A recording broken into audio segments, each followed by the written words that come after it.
It changes lot of things. ಯಾಕಂದ್ರೆ ನಮಗೆ ಇವಾಗ ಎರಡನೇ ಫಾರಿನ್ ಸೆಂಟರ್ ಬ್ಯಾಕ್ ಸೈನ್ ಮಾಡೋ ಅಗತ್ಯ ಇಲ್ಲ ಅಲ್ವಾ. So exactly. We have backup ವ್ಯಾಸ್ ಸನಾ ಆ್ಯಂಡ್ ವಿ ಹ್ಯಾವ್ ಬೆಕೆ. ಐ ಮೀನ್ ಗೊತ್ತಿಲ್ಲ ಪಾರ್ಥ ಅವ್ರದ್ದು ಪ್ಲಾನ್ ಏನಿದೆ ಅಂತ, but at least in the starting 11 the 4 foreigners ಆಡುವಾಗ ಅಲ್ವಾ, ನಾವು ನಿಮ್ಮದು ರಯನ್ ವಿಲಿಯಮ್ಸ್ ಅನ್ನು, ಡಿಯಾಸ್ ಅನ್ನು ಆಡ್ಸೋ ಫ್ಲೆಕ್ಸಿಬಿಲಿಟಿ ತುಂಬಾ ಹೈ ಇದೆ, which were totally missing entirety of last season because of 2 foreign defenders ಅಲ್ವಾ.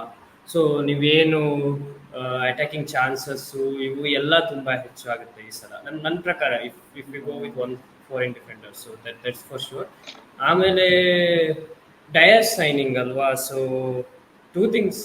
ಐ ಮೀನ್ ನನ್ನ ಪರ್ಸನಲ್ ಒಪಿನಿಯನ್, ಡಯಸ್ ಸೈನಿಂಗ್ ಇಂದ Chhetri might not start at all next season, because Dyers does everything that Chetri usually does, right? The tracking back, the corners